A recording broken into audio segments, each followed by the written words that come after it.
बिस्मिल्लाहिर्रहमानिर्रहीम। बात से बात प्रोग्राम में आपका मेज़बान सलीम सातियानी, पाकिस्तान और पाकिस्तान से बाहर देखने वाले वो तमाम नाज़रीन जो इस वक्त हमारे इस प्रोग्राम को देख रहे हैं, उन्हें खुशामदीद कहता है। नाज़रीन, इन अशार के साथ अपने इस प्रोग्राम का आगाज़ करने लगा हूँ कि सहर आसार क्या है, अब तो पूरा दिन निकल आया, हसारे खौफ टूटा और फिर मोमिन निकल आया। थी अंदर और बाहर जंग जारी एक मुद्दत से, दरिया जो नामुमकिन था अब तक आज वो मुमकिन निकल आया। दरिया को अपनी मौज की तुग़यानों से काम, कश्ती किसकी पार हो ये दरमिया रहे। मेरे साथ तशरीफ़ फरमा मेमन कौम से ताल्लुक़ रखते हैं, अवामी मुल्की सियासी माशी हालात के ऊपर बड़े खुल के बहुत अच्छा तज़िया करते हैं। CEO हैं सेविंग होम के इकबाल एडवानी साहब। इन्हें आज के इस प्रोग्राम में खुशामदीद कहते हैं। अस्सलाम वालेकुम। वालेकुम सलाम। मेरे दूसरे मेहमान हैं, रिटायर्ड मेजर हैं शेख मोहम्मद नदीम साहब, जो कि बहुत अच्छा तज़िया करते हैं अवामी मसाइल के हवाले से, मुल्की हालात के हवाले से। इन्हें आज के इस प्रोग्राम में खुशामदीद कहते हैं। अस्सलाम वालेकुम। वालेकुम अस्सलाम। मेरे तीसरे मेहमान हैं कराची सिंध ताजिर इत्तेहाद के चेयरमैन हैं, chairman electronic and motorcycle dealer alliance के और मरकज़ी तंजीम ताजरान पाकिस्तान के सीनियर वाइस चेयरमैन जनाब शेख हबीब साहब। इन्हें भी आज के इस प्रोग्राम में खुशामदीद कहते हैं। अस्सलाम वालेकुम। इकबाल साहब, आपकी तरफ आता हूँ कि इस वक्त जो पहला सवाल मेरा आपसे ये कि मुल्की हालात में बिलखुसूस डॉलर की उतार चढ़ाव को आप कैसे देखते हैं? ये क्या हो रहा है? मतलब ये मसनूई है या एकदम कहीं जाके रुकेगा या इसी तरह नीचे आता जाएगा? नहीं, अगर जिस तरह के स्टेप लिए जा रहे हैं, अगर उस पे अमल कंटिन्यू किया जाएगा और उस पे, यानी ये ऐसा नहीं है कि एक वक्त कर लिया फिर छोड़ दिया तो फिर दोबारा वही प्रॉब्लम आ जाएगी। इसको लेकर चलना पड़ेगा और कंटिन्यू करना चलेगा। और जो जो इसमें इन्वॉल्व हैं, इसमें इस जो माफिया है उसको कंट्रोल करना पड़ेगा। लेकिन बदकिस्मती से पाकिस्तान का प्रॉब्लम यह है कि हम 2 महीने 3 महीने इस पर वर्किंग करते हैं, फिर छोड़ देते हैं तो दोबारा वही वाक़यात शुरू हो जाते हैं। लेकिन प्रॉब्लम सबसे बड़ी जो है, डॉलर बढ़ रहा हो या डॉलर कम हो रहा हो, दोनों सूरतों में बिज़नेस डिफेक्ट अफेक्ट होता है कि आपको पता ही नहीं है कि आपका डॉलर किस तरफ जाएगा, तो आप कौन बिज़नेस करेगा यहाँ आके, कौन इन्वेस्टर पाकिस्तान में आएगा, उसको यही नहीं पता कल डॉलर की प्राइस क्या होगी। कम हो रहा हो उस सूरत में भी, बढ़ रहा हो उन सूरत में भी, दोनों सूरतों में बिज़नेस नहीं हो सकता। अगर पाकिस्तान को कुछ भी करनी है, तरक्की करनी है, इकनॉमिकली आगे बढ़ना है, तो कम से कम डॉलर किसी भी एक जगह पे रोकना पड़ेगा। और अगर ये कभी ऊपर कभी नीचे, कभी ऊपर नीचे, पाकिस्तान का बिज़नेस ख़त्म हो जाएगा। तो लोग तो इसे देख रहे हैं, वो तो कह रहे हैं कि बहुत अच्छी बात है कि डॉलर नीचे जा रहा है, लेकिन महंगाई में कहीं भी हम उतनी ज़्यादा कमी महसूस नहीं कर रहे। उसकी क्या बुनियादी वजह है? देखिए, महंगाई में कमी उस सूरत में आएगी कि ये एक वक्त तक जाए नीचे। अब वक्ती तौर पे अगर 2 महीने 3 महीने अगर आप कहेंगे तो महंगाई में कुछ भी कंट्रोल नहीं होगा। ये चलता रहे, ऑटो सिस्टम हो जाए एक कि बस इसको कंट्रोल करना है और नीचे रखना है डॉलर को, तभी महंगाई कम होगी। लेकिन अभी किसी को बिलीव नहीं है, लोगों को यही लगता है कि कभी भी डॉलर बढ़ जाएगा। अभी मुझे लगता है कि इंपोर्ट जो कर रहे हैं लोग, उनको डॉलर दिए जा रहे हैं कि नहीं दिए जा रहे ये भी पता नहीं है, और किस रेट में दिए जा रहे हैं। अगर जब तक कंटिन्यू इस चीज़ में नहीं रहेंगी और एक तरह से, यानी एक कंटिन्यू होना चाहिए और इस पे वर्किंग कंटिन्यू होनी चाहिए, तब जाके एक मार्केट में एक ट्रस्ट आएगा और लोग अपना काम कर पाएंगे। नहीं तो मुझे नहीं लगता कि इस तरह अगर हम करें कुछ अरसे बाद छोड़ देंगे तो महंगाई को कंट्रोल कर पाएंगे, सवाल ही पैदा नहीं। अच्छा शेख नदीम साहब, आपकी तरफ मैं आता हूँ कि इस वक्त जिस तरीके से इसहाक डार साहब आए थे और एकदम डॉलर नीचे आया, फिर उसके बाद ये सारी सुनेरियो चलते रहे, तो क्या यही सुनेरियो आप देख रहे हैं? क्या कर ये इसमें कुछ क्या हकीकत है? इकबाल भाई ने बहुत अच्छा बयान कर दिया कि इसको कंटिन्यू रखना पड़ेगा इस प्रोसेस को। लेकिन अब जैसे इकबाल भाई कह रहे हैं कि इसको अब छोड़ दिया तो अब छोड़ेंगे नहीं इस दफ़ा, पहले छोड़ देते थे। लेकिन अब जो प्लान मुझे लग रहा है कि किसी को नहीं छोड़ेंगे, तो डॉलर को भी नहीं छोड़ेंगे इंशाल्लाह। तो मुझे उम्मीद है कि डॉलर स्टेबल हो जाएगा और एक जगह इंशाल्लाह नीचे जाकर जो उसकी एक्चुअल वैल्यू है, क्योंकि ये बहुत ज़्यादा नेबरिंग कंट्रीज़ में स्मगल हो रहा था, बहुत ज़्यादा सट्टा इसके ऊपर हो रहा था, तो इंशाल्लाह ये स्टेबल होगा। और इकबाल भाई ने सही कहा कि डॉलर चाहे ऊपर जाए चाहे नीचे जाए, बिज़नेस वालों के लिए बड़ी मुश्किल होती है। तो बहुत से लोग जो कॉन्ट्रैक्ट कर चुके होते हैं तो डॉलर नीचे चला जाता है तो उनके लिए भी बड़े मसाइल पैदा होते हैं। तो इंशाल्लाह इस दफ़ा किसी को नहीं छोड़ेंगे। नहीं, आप तो ये सही कह रहे हैं कि किसी को नहीं छोड़ेंगे, लेकिन ये कितने अरसे तक देखें, अभी जिस तरह इलेक्शन के हवाले से जनवरी की बात की जा रही है कि इलेक्शन हो जाएंगे, तो ये सारे सुनहरी जब जनवरी तक पहुंचेगा तो फिर वो सियासी लोग आना आएंगे और फिर इसके बाद वही सारी असल में किसी को नहीं छोड़ेंगे, ऐसे मुराद ये है कि इलेक्शन भी हो जाएंगे। इलेक्शन क्योंकि ज़रूरत है, एक गवर्नमेंट की बहुत ज़रूरत होती है, लेकिन इंशाल्लाह इस दफ़ा पहले से काफ़ी बेहतर जो भी गवर्नमेंट आएगी उसके साथ ये एश्योरेंसेस होंगी कि भाई आपने कोई ऐसा काम नहीं करना है जो मुल्क की इकॉनमी के अगेंस्ट होगा। यानी जिससे आप मिसाक़ जमहूरियत हुआ था, ऐसे मिसाक़ मईशत पहले से तय होगा। तो इस तरह की चीज़ें एश्योरेंसेस के बाद मुझे उम्मीद है इंशाल्लाह अब जो गवर्नमेंट चाहे कोई भी आए आप उसमें एक्सपेक्ट कर सकते हैं। लेकिन ज़्यादा चांसेस अभी तक तो नून लीग के लग रहे हैं, उनका स्कोर आगे चल रहा है। तो लेकिन कुछ भी हो सकता है, अगर नून लीग ने एश्योरेंसेस नहीं दी तो फिर ज़ाहिर है दूसरे खाकान अब्बासी पार्टी बैठी है तो वो भी हो सकती है। यानी आप कह रहे हैं कि मिसाक के मईशत के हवाले से कोई ना कोई बात जी, की मिसाक जाएगी। की मईशत और बहुत सारे दूसरे मिसाक करेंगे तो फिर कि भाई ठीक है आप गवर्नमेंट में रहें लेकिन कोई हरामखोरी नहीं होगी और कोई इस तरह की चीज़ें नहीं होगी जो मईशत को डिस्टॉर्ट करे। जी शेख साहब, आप क्या कहेंगे इस हवाले से कि जो डॉलर के उतार चढ़ाव, आप ताजिर बरादरी से ताल्लुक़ रखते पूरे पाकिस्तान की तंजीम के हवाले से भी आप नुमाइंदगी करते हैं, तो ये जो उतार चढ़ाव ये ताजिरों के लिए कितना अच्छा है, किस तरीके से आप देख रहे हैं? देखिए, डॉलर का जहाँ तक मामला है वो तो एक अपनी जगह पर है ना। पाकिस्तान की 25 करोड़ अवाम जो है ना, जो निचली सतह पे जो लोग हैं, शराय गुर्बत की लकीर से जो 8 करोड़ जो लोग हैं वो शराय गुर्बत की लकीर से ज़िंदगी गुजारने पे मजबूर हैं। और 8 करोड़ वो लोग हैं जो स्मॉल तबके से ताल्लुक़ रखते हैं, वाइट कॉलर हैं, जो कि किसी के आगे भीख भी नहीं मांग सकते। हमारी बदकिस्मती है कि तमाम सियासी जमातों ने आके पाकिस्तान को भिखारी बना दिया पूरी दुनिया के आगे। और हर सियासी जमात आने वाली पाकिस्तान की 25 करोड़ आवाम से झूठे दावे और वादे करती है। आप पिछले 5 साल से आप ये देख लें कि जो पिछली हुकूमत थी वो 3.5 साल में क्या अपना किरदार अदा करके गए, वो दावे और वादे करते रहे। उनके दौर के अंदर पेट्रोल जो है, अगर आप देखते हैं कि फ़ी बैरल जो है $114 फ़ी बैरल था, और उस वक्त पेट्रोल जो है 130 रुपये और 132 रुपये और 150 रुपये पे चला गया था।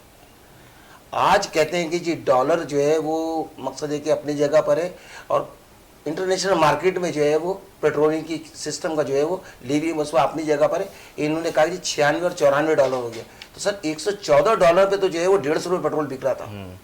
आज अगर वो $96 हो गया तो आपकी आवाज़ें निकल रही हैं।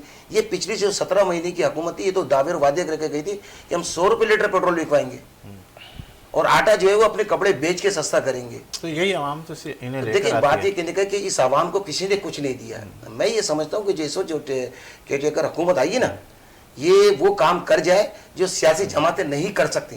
तो पिछले 40 साल में सब एक दूसरे के पीछे काढ़े हैं, एक दूसरे के पीछे ये लग नहीं सकते, ये लोगों से पैसा निकाल नहीं सकते, ब्लैक मनी ये बाहर नहीं ला सकते। लोगों ने इतना पैसा जमा किया हुआ कि आपकी सोच होगी जो इस वक्त जो हुकूमत काम कर रही है, मैं इनको अप्रिशिएट करता हूँ कि आप ये देखें डॉलर को जो इस तरह ये नीचे लेकर आ रहे हैं और जिस तरह इन्होंने पूरे पाकिस्तान के अंदर स्मगलिंग को रोक रहे हैं और लोगों के घरों से मकसद है कि डॉलर और रुपया बरामद कर रहे हैं। मैं समझता हूँ इसको कंटिन्यू होना चाहिए। अभी हमें इलेक्शन की ज़रूरत नहीं है। पाकिस्तान की 25 आइन की पासदारी जरूरी है। आइन और कानून अपनी जगह पर है, लेकिन मुझे बताइए इस आइन और कानून ने क्या पाकिस्तान की 25 करोड़ आवाम जो इस वक्त शरह गुर्बत की लकीर, 8 करोड़ जो लोग हैं वो शरह गुर्बत के नीचे लकीर जिंदगी गुजार रहे हैं, लोग खुदकशी में आ गए। मुझे बताएं उस कानून का हम क्या करेंगे? बिल्कुल इलेक्शन होने चाहिए, बिल्कुल जमहूरी पॉलिसी और एक तसद्दुल होना चाहिए, लेकिन मैं समझता हूँ कि इस वक्त इलेक्शन की जरूरत नहीं है। इस वक्त पाकिस्तान की 25 करोड़ आवाम को और बिजनेस कम्युनिटी को रिलीफ चाहिए। केटेकर हुकूमत जो काम कर रही है, अगर ये काम कंटिन्यू रहा तो मैं ये समझता हूँ कि जब तक ये मामला नहीं होंगे, देखिए पाकिस्तान की 25 करोड़ आवाम में से भी 700-800 अफराद लेने सिर्फ, और उनका एहतसाब कर लें जिन्होंने पाकिस्तान को लूटा है ना पिछले 50 साल में अब तक, उनसे तमाम चीज़ें वापस ली जाएं, उनसे तमाम उनका एहतसाब किया जाए। जब तक आप एहतसाब नहीं करेंगे, आप 1 अरब 17 करोड़ डॉलर के लिए आपने जूते घिस लिए। प्राइम मिनिस्टर पाकिस्तान खुद कह रहे हैं पिछले 5 महीने पहले कि पता नहीं मुझसे कहाँ कहाँ उन्होंने अंगूठे लगवा लिए। हो सकता है कि उन्होंने उनकी जायदादों पे रमजान शुगर मिल पे भी अंगूठे लगवा लिए होंगे, हो सकता है कि उनसे जो है शेरे महल भी उनके अंगूठे लगवा लिए होंगे। ये तो पता नहीं क्या क्या चीजें बात कर रहे हैं। अब ये आ गए हैं कि हमारे जो असासे रह गए उन्हें गिरवी रखवा दिया जाए। ओ भाई, उन्हें गिरवी ना रखवाएं, इन लोगों के पास जिन्होंने पैसा लूटा हुआ इनसे पैसा लें। इस वक्त जो प्राइम मिनिस्टर पाकिस्तान और जो उनके साथ जो टीम काम कर रही है, मैं इनको खैरात तहसीन पेश करता हूं कि 60 साल की तारीख में ऐसा नहीं हुआ कि चीनी माफिया, आप अंदाजा कर लें कि जो 70 रुपए किलो चीनी थी आज 220 रुपए किलो चीनी बिक रही थी। आप देखें कि गोदामों से कितने टनों के हिसाब से पूरे पाकिस्तान से चीनी बरामद हो रही है गोदामों से। जा कहाँ रही है सर अब वापिस आ रही है ना, रिवर्स हो रहा है। आज 150 रुपए किलो देखे ना, कल कोयटा ने ऐलान किया 150 रुपए किलो चीनी, डीसी वहां ऐलान कर रहा है 150 रुपए किलो चीनी बिकेगी। तो मैं समझता हूँ कि कंट्रोल करेंगे, देखिए सारी चीज हो सकती है। ये पैसा पाकिस्तान में बहुत है, जिन्होंने चोरियां की है, जिन्होंने बेईमानी की है, जिन्होंने इस मुल्क को लूट के खाया है, उनसे वो पैसा लिया जाए, उनका एहतसाब होना चाहिए। आप 1 अरब 17 करोड़ डॉलर के लिए तो आपने इतने जूते घिसे IMF से। ये भाई IMF के पास आपको जाने की जरूरत नहीं है। ये 1800 आदमियों से आप पैसे ले सकते हैं और ये 400 अरब डॉलर भी निकालना चाहे तो ये निकाल सकते हैं पाकिस्तान से। इनको बाहर जाने की जरूरत नहीं है। इकबाल साहब, आपकी तरफ आता हूँ कि क्या इलेक्शन वक्त की ज़रूरत है या डिले होना चाहिए? जिस तरह शेख साहब कह रहे हैं कि जिस तरह IMF की तरफ गए, इसकी ज़रूरत ही नहीं है जाने की। देखें प्रॉब्लम क्या है अभी पाकिस्तान की, कि अगर आप इलेक्शन करवाते हैं तो वही लोग आ जाएंगे जो इस खराबी के ज़िम्मेदार हैं। तो फिर आप क्या एक्सपेक्ट कर रहे हैं कि अगर ये आप समझते हैं कि इलेक्शन हो जाएंगे, जो पार्टियां आ जाएंगी वो वही काम करेंगी जो पहले कर रहे हैं। तो प्रॉब्लम पाकिस्तान की ये है कि सियासी, अभी आप जो डॉलर का प्रॉब्लम है, चीनी जो भी है, अब इसके अंदर जो इन्वॉल्व हैं, जो माफिया हैं, वो सब सियासी पार्टियों में ही है कहीं ना कहीं। तो उनके ऊपर हाथ तो फिर नहीं डाला जाएगा ना। अगर आप इलेक्शन करवा देते हैं वही पार्टी आ जाएंगी, तो इससे इलेक्शन करवाने की ज़रूरत मेरी समझ से बाहर है। बाकी रहा आपका सवाल था आइन और कानून, वो आइन किस काम का रह जाता है जो आम आदमी को फ़ायदा नहीं पहुंचा पाए। आइन तो बनाया जाता है अवाम के लिए, अवाम के लिए तो आइन में कुछ नहीं है। बस वही आइन को जो अशराफिया है वो अपने हिसाब से उसको यूज़ करती है। उस आइन का क्या फ़ायदा जिससे आम आदमी को कुछ नहीं मिल रहा। आम आदमी क्या चाहता है? आम आदमी चाहता है सिक्योरिटी हो, मेरी जितनी इनकम या मेरी जितनी तनख्वाह इसमें मेरा घर चले, मेरे बच्चे स्कूल जा सकें। यही बेसिक चीज़ें चाहता है वो। पेट्रोल जो भी, यानी बेसिकली उसकी जितनी इनकम है उसमें उसका घर चले। तो बाकी तो आवाम को कोई ताल्लुक़ ही नहीं है कि वज़ीर आज़म कौन है, कोई डिक्टेटर हमारा मुल्क चला रहा है, कि कोई इलेक्शन जीत के आ रहा है वो हमारा मुल्क चला रहा है। आम आदमी का इनसे ताल्लुक़ ही नहीं है।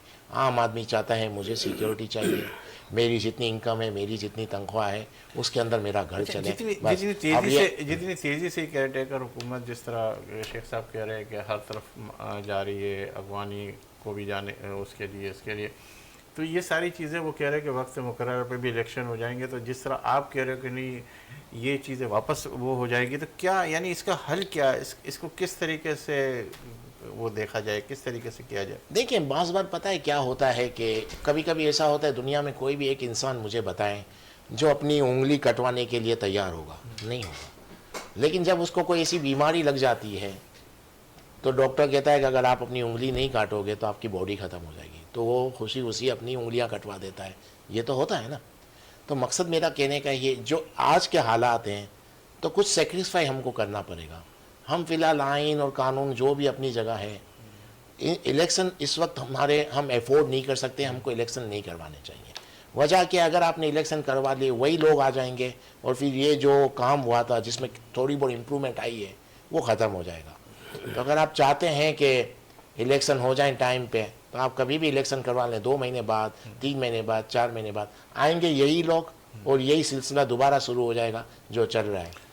तो ये केयर टेकर हुकूमत ये कह रही है, शेख साहब क्या कहते हैं कि इलेक्शन हम वक्त मुकर्रर पे करेंगे और हम सारी चीज़ों, पहले तो थोड़ा सा ये सामने जो चीज़ें मंजरनामे आ रहे थे कि भाई अब हो सकता है कि बहुत डिले होंगे, जो सारी बातें, लेकिन अब जो है कुछ दिनों के अंदर तो ये सारी चीज़ें क्या कहते हैं एक्सपोज भी होना शुरू हो गई है कि शायद हो सकता है कि जनवरी या फरवरी इसी दौरान इलेक्शन होंगे। तो आप क्या समझते हैं कि इलेक्शन जिस तरीके से इकबाल साहब ने कहा कि आने वाली सियासी पार्टियाँ फिर उसी तरीके से, जिस तरह आपने कहा कि पूरी की पूरी नवाज़ शरीफ साहब के वो लग रहे हैं, बहुत सारे ऐसे लग रहे हैं, कभी पीपल्स पार्टी की तरफ जाता है, कभी नून लीग की तरफ जाता है, तो क्या ये सारे इस सिनेरियो में किस तरह देख रहे हैं कि क्या होना चाहिए ये या नहीं होना चाहिए इलेक्शन? देखिए मुल्क में तो यही स्टफ़ अवेलेबल है, इलेक्शन को आप ज़्यादा से रोक नहीं सकते, ठीक है, क्योंकि मुल्क के अंदर एक रिप्रेजेंटेटिव गवर्नमेंट का होना ज़रूरी है। तो मेरी अपनी ज़ाती राय है कि इलेक्शन बिल्कुल टाइम पे होंगे। एक आध महीना 2 महीना ऊपर नीचे होना वो कोई ये नहीं है। मतलब ये जो परसेप्शन है कि इलेक्शन नहीं होंगे तो इलेक्शन होंगे। नवाज शरीफ साहब नहीं आएंगे तो नवाज शरीफ साहब बिल्कुल आएंगे। आगे पीछे हो सकती है डेट जो भी उन्होंने दी है। मुल्क में यही स्टफ़ है, इसी ने इलेक्शन में दोबारा आना है। हाँ, अब दोबारा आना है, लेकिन इस दफ़ा कोशिश ये की जा रही है कि इन लोगों में से वो लोग आएँ जो कि कंपैरेटिवली बेहतर हैं। एक बात। दूसरी बात ये कि उनसे ये एश्योरेंसेस ली जाएंगी पहले से कि जनाब आपने जो मईशत है उसका पट्टा नहीं बिठाना है, आपने जो प्राइवेटाइजेशन है उसको आपने नहीं डिस्टर्ब करना है, आपने जो मुल्क की ज़राअत है, मिनरल्स हैं, जो कॉन्ट्रैक्ट्स हैं और ऑयल एंड गैस एक्सप्लोरेशन है, इनको गैर ज़रूरी जो है आपने नहीं छेड़ना है। मुल्क में नए प्रोजेक्ट्स हैडल के, सोलर के, इनके ऊपर वन विंडो ऑपरेशन करना है। तो इस तरह की इंशाल्लाह एश्योरेंसेस लेके, देखिए लोग तो यही हैं तो यही आएंगे, लेकिन इनमें से कंपैरेटिवली बेहतर लोगों के लिए कोशिश की जा रही है कि वो लोग आ जाएं। और मैंने जैसे बताया शुरू में ही कि इस वक्त जो लीड कर रही है पार्टी रन रेट पर आगे, तो वो नवाज़ लीग ही है और वो पहले भी कंपैरेटिवली बेहतर उनका ग्राफ रहा है मुल्क को चलाने में, प्रोजेक्ट के मामले में। तो वही इंशाल्लाह ताला होगी। और सिंध में अगर ये पीपल्स पार्टी दोबारा आ भी जाती है तो वही एश्योरेंसेस के साथ आएगी। जी इकबाल साहब कुछ कह रहे थे आप? मैं यही कह रहा था आपको, मेरी भी वो बात थी, इंश्योरेंस कौन लेगा इनसे? इंश्योरेंस कौन लेगा? यानी कौन इनको बाउंड करेगा कि आपको ये नहीं ये काम करने हैं? अगर कोई ऐसी अथॉरिटी है जो उनको बाउंड कर सकती है कि आपको इस तरह चलना है, तो वो खुद सामने आके खुद ही हुकूमत कर लेना। नहीं मतलब वह तो हाँ, तो यही तो प्रॉब्लम है पाकिस्तान में। बिहाइंड द कर्टन हम कब तक चलेंगे? उसको भी लेकर आओ, उसको भी आप कठपुतली की तरह चलाओ, फिर वो बाद में थोड़े अरसे बाद उनको एक ऑप्शन मिल जाता है कि हमको काम नहीं करने दिया, हमारे हाथ बंधे हुए थे।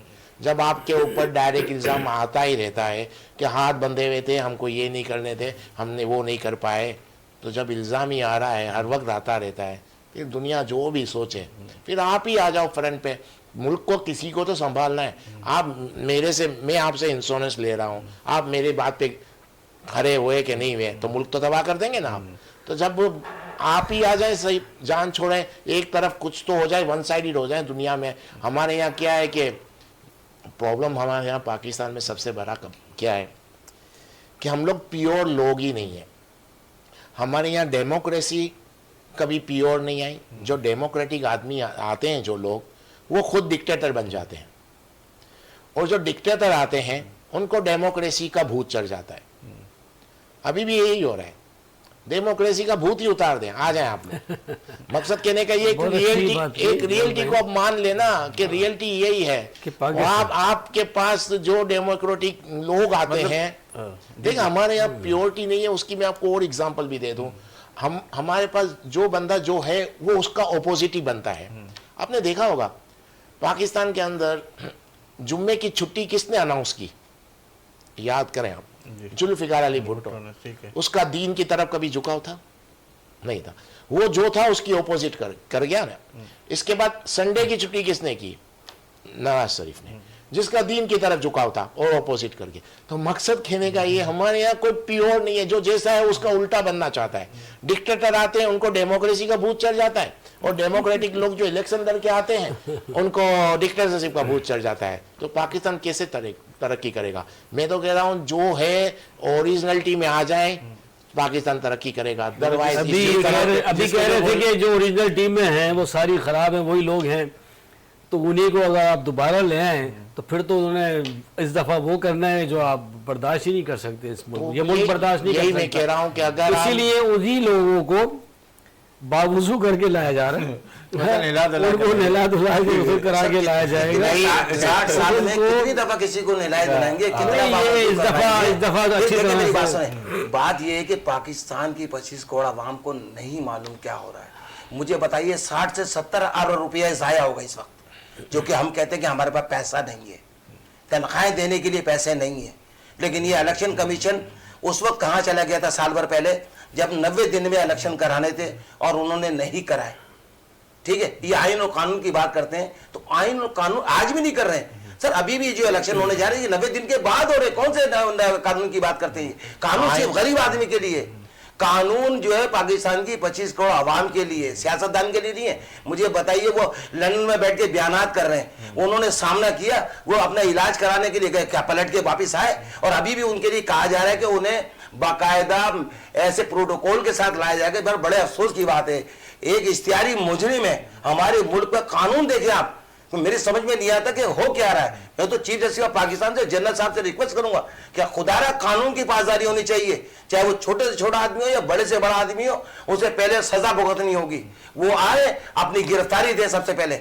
ये क्या तरीकेकार बना कर इसाकदार साहब को बुलाया, वो आए और आते ही उन्होंने ऐलान कर दिया, देखो जी मेरे आते ही डॉलर रिवर्स मार गया। वो खुदा का खौफ करो यार, तुमने आते सारी इमारत लिए, तुम भी इश्तिहारी थे, आज तुम्हारी। अच्छा सुनिए, ये सबके दोबारा केसेस खुल रहे, दोबारा जो लग गए ना, क्या इनको क्या फिर दोबारा इनको क्लीन ड्राइविंग करके बाहर निकाला जाएगा?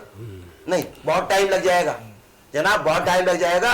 केयर टेकर हुकूमत को यही एक्शन लेना पड़ेगा इस वक्त। कोई सियासी जमात इसमें शामिल नहीं है, इनको अभी काम कर देना चाहिए पाकिस्तान की 25 करोड़ आवाम के लिए, वरना आने वाली पाकिस्तान की 25 करोड़ आवाम आने वाले दिनों में कौम को माफ नहीं करेगी। ये सियासतदान सब एक है।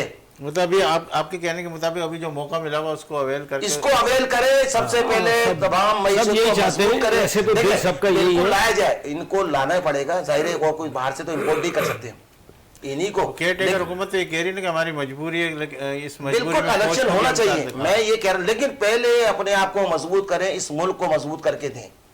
इनका काम है 90 दिन में इलेक्शन कराना था, नहीं हो रहा है 90 दिन में इलेक्शन, तो लिहाजा मैं ये समझता हूं कि सबसे पहले इस मुल्क के लिए, पाकिस्तान की 25 करोड़ आवाम की रोटी की फिक्र करे प्राइम मिनिस्टर जो है काकड़ साहब। इस वक्त आप तमाम टीम को लेके लोगों का एहतसाब करें, जिन्होंने इस मुल्क के साथ गद्दारी की है, जिन्होंने इस मुल्क को लूट के खाया है, उनसे ये पैसा वापस लिया जाए और हुकूमत के खजाने में जमा होना चाहिए, ताकि IMF को हम पैसा दे सके।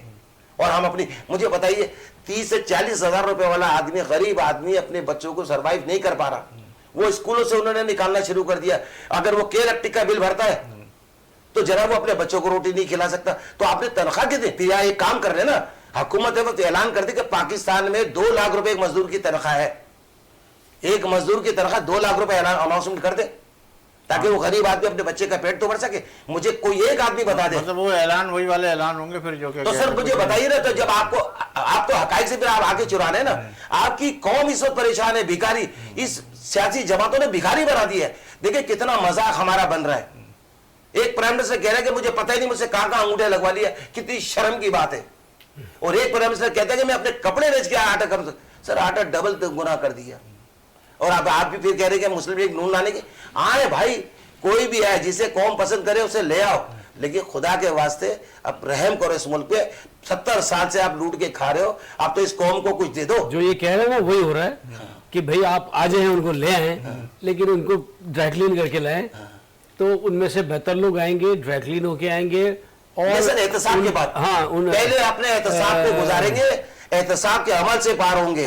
जो चार्जेस लगेंगे वो आगे गिरफ्तारी दें, 90% उनके मामला होंगे, गिरफ्तारी देंगे तो फिर कहां से इलेक्शन में आएंगे? इसी तरह जो केसेस खोले, बात ये कहने का, जिनके खिलाफ केसेस खोले गए ना, उन सबको कटहरे में खड़ा होना चाहिए। दूसरी बात ये कहने का है कि आइन और कानून से बढ़ के कोई चीज नहीं है। अगर इस मुल्क एक तरफ तो आप आइन और कानून की बात कर रहे हैं, एक तरफ आप कह रहे हैं कि बात यह कि सियासतदान तो आइन और कानून को अपने पैर की जूती के नीचे रखते हैं ना, तो ये चीज उनको माननी पड़ेगी कि आइन और कानून की बालादस्ती होनी चाहिए, ताकि पूरी दुनिया में हमारा मैसेज अच्छा जाए। अगर हमारा कानून सही नहीं होगा, हम कभी भी पूरी दुनिया में कामयाब नहीं हो सकते, हम सर उठा के बात नहीं कर सकते। तो इस पर गुफ्तगू करते मैं ब्रेक लूंगा, इसके बाद फिर आपसे गुफ्तगू आगाज करते हैं। नाज़रीन लेंगे ब्रेक, इस यकीन के साथ कि आप होंगे हमारे साथ, हम तो हैं ही आपके साथ। मिलते हैं चंद दिनों के बाद।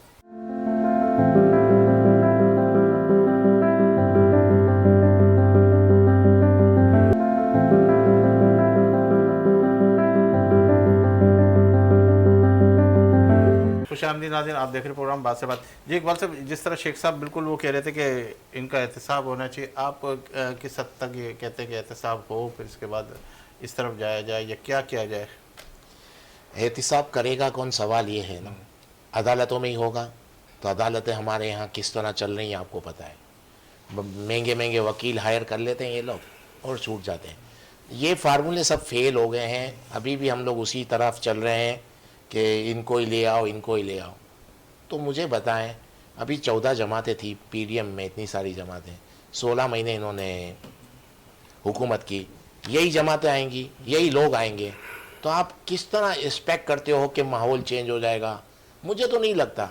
आप कितना भी इनको क्या कर लेंगे? अब ये कितने साल बाहर रहते हैं, कितने साल जेल काटते हैं, अभी तक सुधरे नहीं सुधरे, अभी तक कोई चेंज आया नहीं आया। अब इस बार कैसे आ जाएगा? अहमकों की जन्नत में रहने वाली बात है, इनको सुधार के लेकर आओ दोबारा। इनको क्यों लेकर आए? इन सबको नाअहल कर दें ना, जो जो इन्वॉल्व है उनको सबको नाअहल कर दें, नए लोगों को लाए। अगर लाना ही है, अगर आपकी मजबूरी है डेमोक्रेसी, दुनिया को दिखाना है डेमोक्रेसी, तो फिर नए लोग को लाएं, इन सबको नाअहल कर दें। नए लोग तो तजर्बेकार नहीं होंगे, वो मतलब तो जो और ज़्यादा तबाह कर देंगे। तजर्बेकार, ये लोग तजर्बेकार हैं, ये इनको तजर्बा है लूटने का, मुल्क चलाने का तजर्बा नहीं है। जबरदस्त। हाँ, लूटने का तजर्बाकार अगर आदमी, आपको क्या करना है? नए लोग आएंगे, तजर्बा नहीं होगा, ज़्यादा बेहतर है। पाकिस्तान को किस तरह चलाया जाता है वो चल रहा है, चला। जब कोई आता है ना, सब नए लोग आए हुए हैं ना, ये जो केयर टेकर में तो नए लोग हैं। इसमें भी तो सियासी लोग तो सर, Majority- इसमें ना majority होने तो- के बराबर है सर। ये नहीं, केयर टेकर हुकूमत जो है पाकिस्तान की 25 करोड़ आवाम की इस वक्त उम्मीद है, लोग इनकी तरफ देख रहे हैं कि शायद हमें कुछ मिल जाएगा। तो सर सियासी जमातों से सब पेट भर चुके हैं, ये सब खोखले नारे, दावे, वादे, रोटी, कपड़ा, तो यही मकान। आवाम तो वापस से लेकर आ जाती है जब देखो। तो सर आवाम नहीं लाती है सर, ये आवाम नहीं लाती है सर, आवाम नहीं लाती है सर, ये आप भी जानते हैं और मैं भी जानता उसका हूं। जवाब देता हूं आवाम मैं। नहीं लाती है। आपने 3 ऑप्शन दे दिए किसी को, 1 2 3, उसमें से एक चॉइस करो, तो कोई एक चॉइस हो जाएगा। और तीनों ऑप्शन ही ऐसे हैं तो उसका क्या हाल? बाकी रहा सवाल केयर टेकर। देखिए, ये एक सच्चाई है, केयर टेकर को कौन चला रहा है सबको मालूम है। मैं तो यही कह रहा हूँ, जब आप ही को चला रहे हो तो आप आ जाओ, बाकी कोई बात ही नहीं है। हम इस तरह घुमा फिरा के चला रहे हैं इस पाकिस्तान को कि जिस तरह से चला रहे हैं इतने सालों से, क्या हसर कर दिया हमने। एक बार आ जाएं, सामने आके बात करें कि भाई ये नहीं इस तरह। ये मुल्क डंडे पे चलने वाले मुल्क है हमारे। तो लाठी होनी चाहिए। हाँ, ये आप डेमोक्रेसी वगैरह, हमारे आम आवाम के पास क्या है? आम आवाम में ऑनेस्टी है। आप अभी गाड़ी का पंचर बनाने जाएंगे, एक पंचर होगा 4 बोलेगा। कौन सा दूध वाला पानी नहीं मिला था? हर किसी गाड़ी के पास गाड़ी बनाने के लिए जाएंगे, वो मैकेनिक देखेगा, बोलेगा बहुत ज़्यादा काम है, 2 दिन रखूंगा।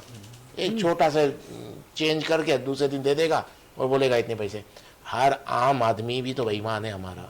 तो फिर आपके मुल्क के अंदर कहाँ से पॉलिटिक्स भी, सियासतदान भी तो यहीं से आ रहा है। हर छोटा बड़ा भी। कायमा कमेटी की रिपोर्ट आई है आज, दुनिया में जो भिखारी पकड़े जाते हैं ना, 90% पाकिस्तानी है। आज की रिपोर्ट है।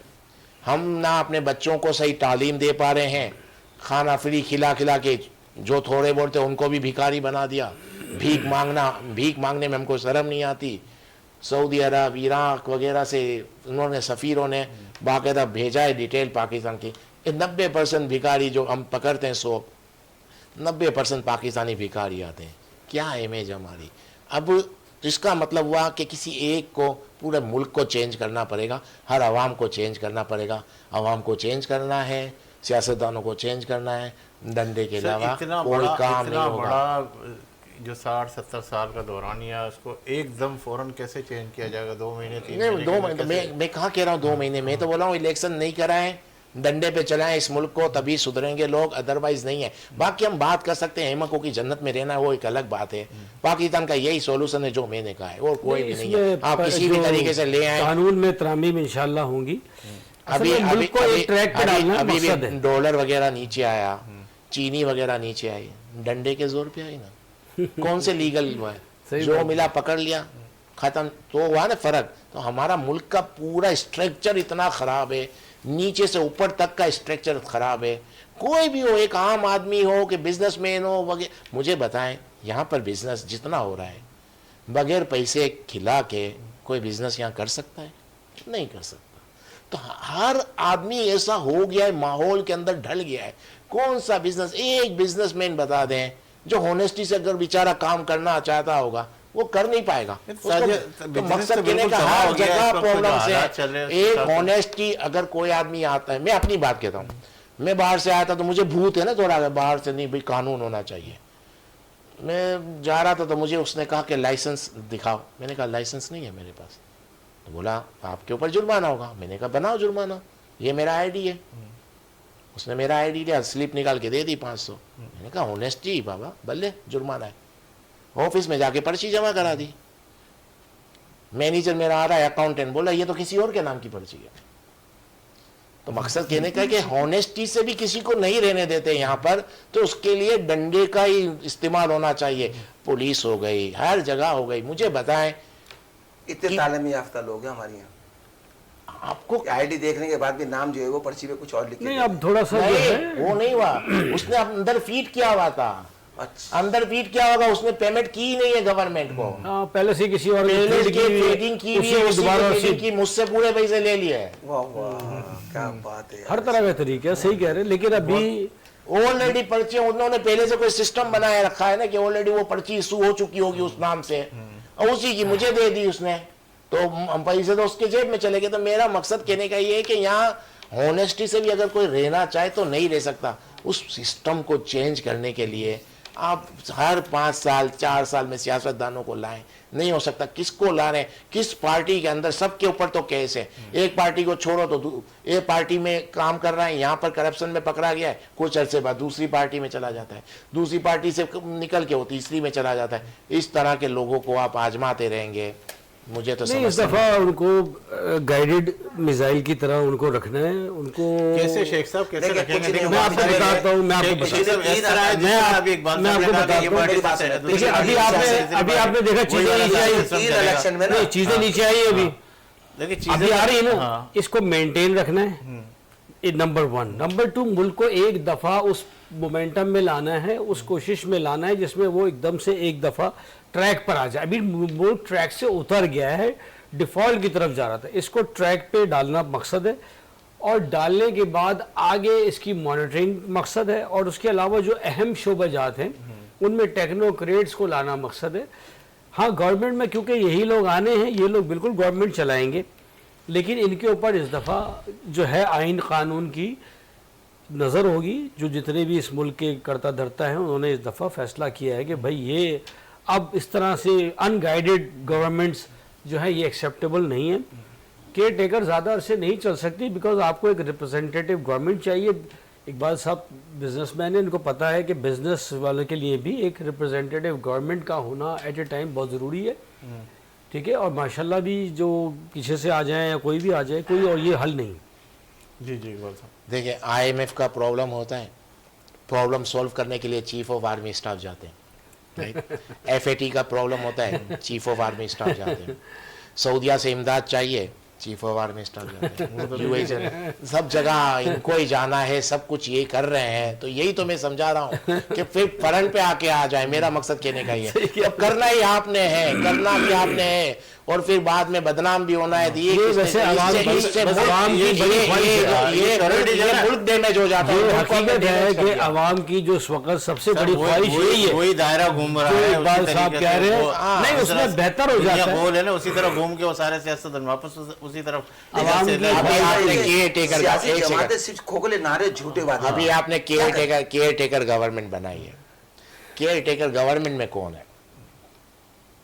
प्राइम मिनिस्टर बाप पार्टी का, सरफराज बुख्ती बाप पार्टी का, हसन जो हैं, जो फवाद हसन नून लीग, चीमा साहब नून लीग। तो मकसद कहने का ये है कि यही लोग हैं, इन्हीं पार्टियों के लोग आते हैं। तो मैं कहता हूँ छोड़ें, आप खुद डायरेक्ट आ जाए, बाकी कोई हल नहीं है पाकिस्तान का। तिजारत बाकी में आपको डंडा अल्ताफ लेकर गौहर हैं, कॉमर्स में अल्ताफ गौहर को लाएं। देखिए टेक्नोक्रेट्स को ला रहे हैं, ठीक है। खजाना में बेगम शमशाद को लेकर आए हैं, तो ऊपर ठीक है, वजारत दाखिला और ये वो जो भाई आप मुल्क में जो भी चलाना है वो ठीक है चलाएं, बट जो इम्पोर्टेंट मिनिस्ट्रीज़ हैं रिलेटेड टू आपकी फाइनेंस, वो इस तरह के लोग हों, जो तगड़े लोग हों, रिनाउंड लोग हों, वो इंशाल्लाह आएंगे। और अभी भी ये सारे रिनाउंड लोग हैं। मतलब आप ये देखें, कहना चाह रहे हैं स्टेट में कि भी ये सारी सारी जो श्योरिटी बैठकी ली हुई जाएगी कि भाई अगर ये वाली मुझे हुकूमत आ रही तो तमाम इन्हीं लोग लोगों को बहुत लेना भी है और इन्हीं लोगों के साथ काम डंडे करना है। डंडे तो फिर तो वही फेंक हो के गया ना। पीछे डंडा रख के काम करवाना है, तो बात वही हो गई जो मैं कह रहा हूँ। तो मकसद कहने तो का फिर ये डमी है डमी कि चल रहा है ना, हाँ, फिर तो सारा आप डमी वन साइड ऐसा करें फिर हर क्रॉस द बोर्ड डमी नहीं, इस वक्त जो एहतिसाब होना जरूरत है चाहिए, हर किसी वो के साथ जरूरत वो के होना तहत चाहिए। चल रहा है। Otherwise आगे भी पाकिस्तान- ज़रूरत के तहत इंशाल्लाह इसको हैंडल करना है। और ये जो गंदे लोग हैं इनको सिर्फ अलाउ करना है कि ठीक है आप खाली गवर्नमेंट वगैरह चलाएं, मुल्क की जो अहम चीज़ें हैं उनको आप ना छेड़ें। वो दफा भी आप ये बिना कह रहे लोग थे कि वन विंडो के हवाले से जो है ना इस तरफ मुल्क के हवाले से बात होगी। मैंने क्योंकि बताया सारी था आपको चीज़ें- पहले से प्रेडिक्शन की थी कि वन विंडो ऑपरेशन होने वाला है, और फिर बाद में फैसिलिटेशन इकोनॉमिक फैसिलिटेशन काउंसिल बनी, आपने देखा। तो मैंने इसकी पहले से आपको फोरकास्ट दे दी थी। तो यही होने जा रहा है। देखिए अभी ये जो फैसिलिटेशन काउंसिल बनी है ये कोई फेल होने के लिए नहीं बनी है, ठीक है। इसके ऊपर बहुत ज़्यादा काम हो रहा है। इसने FDIs लाना है, फॉरेन डायरेक्ट इन्वेस्टमेंट लानी है, मिनरल्स के ऊपर काम करना है, एक्सट्रैक्शन के ऊपर, ऑयल एंड गैस एक्सप्लोरेशन पे काम करना है, आपकी इकोनॉमी को सीधा करने में जिसमें डॉलर का अहम रोल है इसको कंट्रोल करना है, स्मगलिंग के ऊपर टारगेट किया हुआ है इस वक्त। ये सारी चीज़ों की वजह से एक कंबाइंड एफर्ट नज़र आ रही है। ये जो ज़ख़ीरा अंदोज़ी है ये है, इससे आप देख रहे हैं वो इकबाल भाई की बात बिल्कुल बजा कि इस इम्पीटस को, इस मोमेंटम को हमने मेंटेन रखना है इस एक्शन को।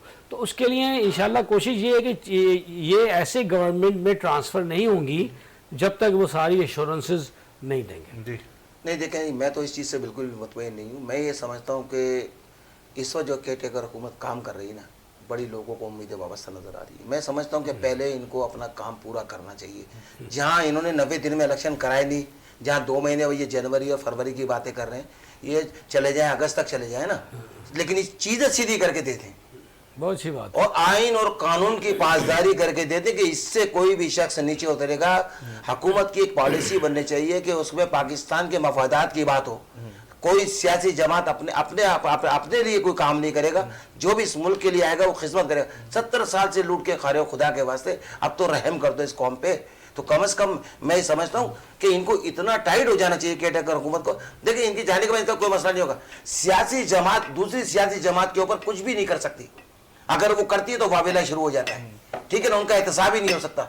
तो जब तक एहतसाब, जब ये तमाम सियासी जमातें इस वक्त मौजूद नहीं है, वो बाग पार्टी से हैं या किसी से भी हैं, लेकिन आप ये समझ लें कि इस वक्त जो उनके साथ चंद लोग ऐसे लोग हैं जो पाकिस्तान को जो है चलाना चाहते हैं, पाकिस्तान को मजबूत करना चाहते हैं, पाकिस्तान की इकनॉमी को जो है वो ठीक करना चाहते हैं। और जो ये तरीक़ेकार इन्होंने इस्तेमाल किया है, बिल्कुल बात साहब ने कहा, डंडे के हवाले से अलावा कुछ भी नहीं हो सकता। जब तक हमारे लोगों से, हमारे बिजनेस कम्युनिटी से, हमारे जिन लोगों ने बेईमानी की है, जिन लोगों ने धोखाधड़ी की है, जिन्होंने पैसा बनाया है, उनसे पैसा लिया जाए। इस 6 माह के अंदर कम से कम ये 20 अरब डॉलर ये चाहे तो ये कर ले, और ये 20 अरब डॉलर लेने के बाद खुदारा इनको बुला के बिठाए और उनको कहे कि इस कानून पे आपने काम करना है। ठीक है। अच्छा मैं ये एक बार से आपकी तरफ आता हूँ कि जिस तरीके से हमारे मुल्क के लोग जो है बड़े मुखलिस है, अब जिस तरह चीफ ऑफ आर्मी स्टाफ ताजिरों से मुलाकात की और ताजिर ये कहने लगे कि जब हम इनको देखा तो हमें एक और भी जो है ना वलवला उठा कि ये लोग अब आएँ तो शायद हो सकता है बेहतरीन चीज़ें हो जाएंगी और बेहतरीन सारी चीज़ें आएगी। इसी हवाले से हमारे मुल्क के लोगों की तरफ अगर देखें तो मुल्क संवारो, कर्ज उतारों के हवाले से लोगों ने बढ़ चढ़ के इसके अंदर, एक ताजिरों ने, हर शख्स ने इसके अंदर हिस्सा लिया। इसी तरह हम देखें डैम के हवाले से वो भी फ़ंड लोगों ने दिए। तो अब वो जो भरोसा है वो भरोसा भी आवाम का जो है बिल्कुल ख़त्म हो गया। तो आप ये बार बार इसी के ऊपर कह रहे हैं कि फ्रंट पे आ जाए, फ्रंट पे आ जाए। तो ये किस तरीके से फ्रंट के ऊपर आ जाए? लोग तो ये कहेंगे कि भाई ये तो फिर वही वाली कहानी है कि सारे के सारे इन्हीं ने करना है, इन्हीं करना है, इस तरह बदनामी और ये सारी चीज़ें भी तो सामने आएगी। देखिए सियासी पार्टियों पे तो किसी को वैसे भी ट्रस्ट तो रहा ही नहीं है ना। किसी भी आदमी, बिजनेसमैन हो गए या कोई भी है, सियासी पार्टियों के ऊपर ट्रस्ट ही ख़त्म हो गया है। और बाकी रहा, मैं कह रहा हूँ आप फ्रंट पे आ जाएं, क्योंकि नाम तो आपका ही आता है हर चीज़ में। वो कुछ अर्सा गवर्नमेंट करते हैं, बाद में कहते हैं हमारे हाथ बंधे हुए थे। खान साहब ने भी यही कहा, अभी भी यही बात आ रही है, इससे पहले भी यही आ रहा है। हमको काम नहीं करने दिया जाता, किसी प्राइम मिनिस्टर को पूरा काम नहीं करने दिया जाता। कोई भी प्राइम मिनिस्टर आज तक अपना पूरा टेन्योर पूरा नहीं किया। तो जब ब्लेम आ ही रहा है, इल्ज़ाम आ ही रहा है, तो फिर सामने आ जाएं सब, और क्या। इसके अलावा मुझे तो पाकिस्तान का कोई हल नज़र नहीं आ रहा। अगर आप समझते हैं कि 2-3 महीने में इलेक्शन हो जाएंगे, मुझे लगता है पाकिस्तान और जहाँ है उससे भी नीचे चला जाएगा। और यही होगा, यही टीमें आ जाएंगी, ये जो जितनी आप लोगों ने इम्प्रूवमेंट की है उस सब पे पानी फिर जाएगा। रहा सवाल आप आइन की बात कर रहे हैं, देखिए पंजाब असम्बली और केपी की असम्बली टूट गई, इलेक्शन हुए नहीं हुए, आइन तो टूट गया ना। यहाँ पर अगर आप कह रहे हैं जनवरी फरवरी में इलेक्शन हो, तब भी आइन तो टूट गया।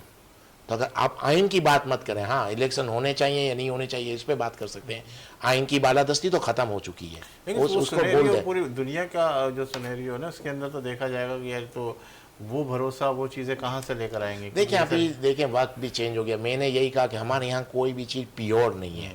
अब आप यूएई में चले जाएं, सऊदी अरब में चले जाएं या पूरे मिडल ईस्ट या गल्फ में चले जाएं, डिक्टेटरशिप है लेकिन प्योर है ना। हमारे यहाँ क्या है, और बाकी आप यूरोप में चले जाएं तो डेमोक्रेसी सी है लेकिन प्योर है, तो तरक्की कर रहे हैं। अगर हम अभी भी इसी तरह रहेंगे कि प्योर नहीं होंगे हम, तो पाकिस्तान का कोई फ्यूचर नहीं है कि कभी इसको ले आए कभी उसको ले आए। बात वही हो जाती है, वो जो भी आते हैं अपने केसेस ख़त्म करते हैं, इन्वेस्ट पैसा बनाते हैं और फिर जैसे इनका टाइम पूरा हो जाता है पाकिस्तान छोड़ के चले जाते हैं। हर उस सियासतदान को लाया जाता है जिसका पाकिस्तान में इंटरेस्ट ही नहीं है। अभी आप लोग बात कर रहे थे नवाज़ शरीफ का, नवाज़ शरीफ पाकिस्तान में कहाँ रहता है, इसके बच्चे पाकिस्तान में कहाँ हैं, इनका कोई इंटरेस्ट पाकिस्तान में नहीं है, ये क्यों प्राइम मिनिस्टर बने, इसका क्या राइट है। लेकिन हमारे पास कुछ सिस्टम ही नहीं है, ऐसे लोगों को लेकर आते हैं जिनका इंटरेस्ट ही नहीं है पाकिस्तान में, ना उनके बच्चे इधर रहते हैं ना वो इधर रहने के लिए तैयार है।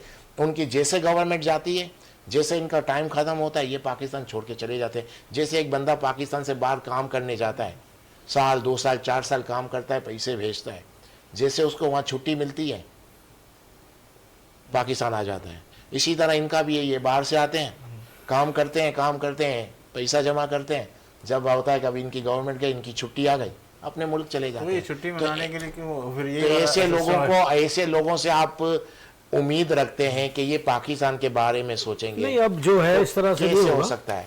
उनके ऊपर नजर होगी, उनसे एश्योरेंसेज होंगी और उनको सिर्फ वो काम दिया जाएगा जो गवर्नमेंट का है। दूसरा, ये फ्रंट पे नहीं आ सकते, आपको पता है पूरी इंटरनेशनल प्रेशर होता है, तो ऐसा नहीं है। तो पीछे रह के भी बहुत सारे काम हो सकते हैं इस मुल्क के अंदर, और इंशाल्लाह होंगे जो आप देखेंगे थोड़े अरसे के अंदर। पीछे काम फिर इसी तरह हो सकता है कि केयर टेकर गवर्नमेंट रहे, सियासी पार्टियों से आप वो काम नहीं करवा पाएंगे। बिल्कुल ऐसे ही। वो अपना वोट बैंक डैमेज करने में डरेंगे, वो प्राइवेट किसी इदारे को नहीं करेंगे, वो अपने वोट बैंक के चक्कर में ही रहेंगे और अपने वोट बैंक को खराब होने, वो ये सियासी पार्टी इस तरह का वोट बैंक डैमेज नहीं होने देगी, वो सियासी पार्टी उसको नहीं होने देगी। इनके जो डोनर होते हैं होंगे ना, उसमें इनके जो डोनर होते हैं, अहम लोग होंगे, वो टेक्नोक्रेट्स होंगे, ये एश्योरेंस वो देंगे। अभी बहुत सारे लोगों को झटका लगेगा जब उनको टिकट्स का टाइम आएगा कि जो लीडर है वो टिकट्स नहीं दे सकेंगे। इनके डोनर होते हैं वही तो हर चीज़ के माफिया चला रहे होते हैं। अपने डोनर को कौन खराब करेगा? आप समझें कि चीनी वालों के खिलाफ ऑपरेशन हो पाएगा? नहीं, क्योंकि वो सियासी जमातों के डोनर वही हैं। आप क्या समझते हो, ये डॉलर वगैरह करेंसी है, जो पेट्रोल ईरानी पेट्रोल है, इसमें ज़्यादातर सियासतदान ही मिलेंगे। कंस्ट्रक्शन से हवाले से आप देखें, इनके पीछे पैसा कितना लगा हुआ इनका, तो वो कहाँ इनके खिलाफ ऑपरेशन करेंगे? नहीं हो सकता। अपने डोनर को ख़राब नहीं करेगा, अपने वोटरों को ख़राब नहीं करेंगे, पाकिस्तान का इससे बुरा हाल कर देंगे। हर आने वाला दिल पाकिस्तान को पीछे की तरफ क्यों धकेल रहा है, उसकी वजह ये। जी शेख साहब, बस आखिरी 1 आध मिनट है मेरे पास।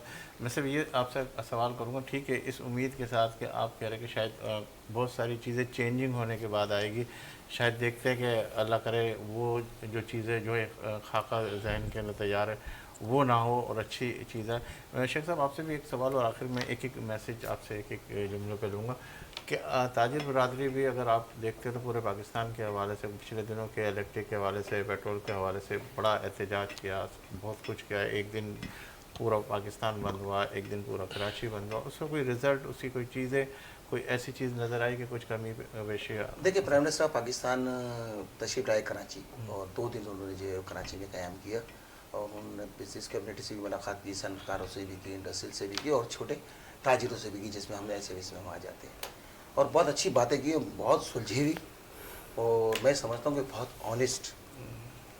और हमें उम्मीद है कि अगर वो जो बैकडोर की बात चल रही है ना, अगर बैकडोर इनको थोड़ा सा साथ दे दे और इनसे ये काम करवा लें तो ये काम हो सकता है, वरना कोई सियासी जमात, जैसे इकबाल साहब ने कहा, कोई सियासी जमात ये काम कर ही नहीं सकती, क्योंकि अपना वोटर ख़राब नहीं करेंगे वो। सो लिहाजा मैं तो ये समझता हूँ कि इस वक्त जो पीछे रह के जो बात कर रहे हैं ना, उनको इन्हीं को आगे लगा के पहले पूरा काम ले लेना चाहिए, और ये पैसा जितना सरमाया पड़ा हुआ है लोगों के पास उसे बाजियाब कराना चाहिए। शेख अभी साहब बहुत शुक्रिया, शेख नदीम साहब बहुत शुक्रिया, एक बार एडवांस में शुक्रिया बहुत शुक्रिया। नाज़रीन, आपने हमारे इस प्रोग्राम को देखा और एक शख्स ये कहने लगा कि इस वक्त जो ज़रूरत है वो इस बात की ज़रूरत है कि जिस तरीके से फ्रंट की तरफ कोई आया नहीं जा सकता, उस तरफ बैक के ऊपर है कि बहुत सारी अच्छी इम्प्रूवमेंट के साथ जो है शायद आने वाले दिन होंगे। एक कहने लगा कि बिल्कुल फ्रंट के ऊपर आके काम किया जाए। ये दोनों बातें ऐसी है कि जिसके अंदर वाकई हकीकत बहुत आया है, और हम ये देखेंगे कि आने वाला दौर जो है वो किस तरीके का दौर होगा, आने वाला वक्त किस तरीके का वक्त होगा। हमें भी एहतसाब करना है और अल्लाह से मांगना है इंशाअल्लाह आने वाला वक्त। मुझे उम्मीद है अल्लाह की ज़ात से कि मैं हमेशा अपने प्रोग्राम में कहता हुआ आया हूँ कि हमेशा हम अच्छे की उम्मीद रखें और अच्छा ही से सब कुछ होने की उम्मीद है, क्योंकि पाकिस्तान जिस तरीके से हासिल किया गया उस कलमे के हवाले से, उस पाकिस्तान रमज़ान के हवाले से, और लोगों इंशाअल्लाह ताला मुझे उम्मीद है कि चंद लोग ही ऐसे होंगे जो इस पाकिस्तान को बनाने के अंदर अपना अहम तरीन किरदार अदा करेंगे, और वो लोग सब आकर इंशाअल्लाह ताला हम अपने एहतसाब के साथ इस मुल्क के लिए बहुत कुछ करेंगे, और इंशाअल्लाह आने वाला वक्त जो है पाकिस्तान के लिए बहुत अच्छा होगा। दीजिए मुझे इजाज़त, इंशाअल्लाह ज़िंदगी रही अल्लाह लाए तो फिर आपसे मुलाकात का शर्फ हासिल करेंगे, और जब भी आपका हाथ दुआ के लिए उठे तो इस खाकसार को और वतन अज़ीज़ को अपनी दुआ में ज़रूर शामिल कीजिएगा। अल्लाह हाफ़िज़।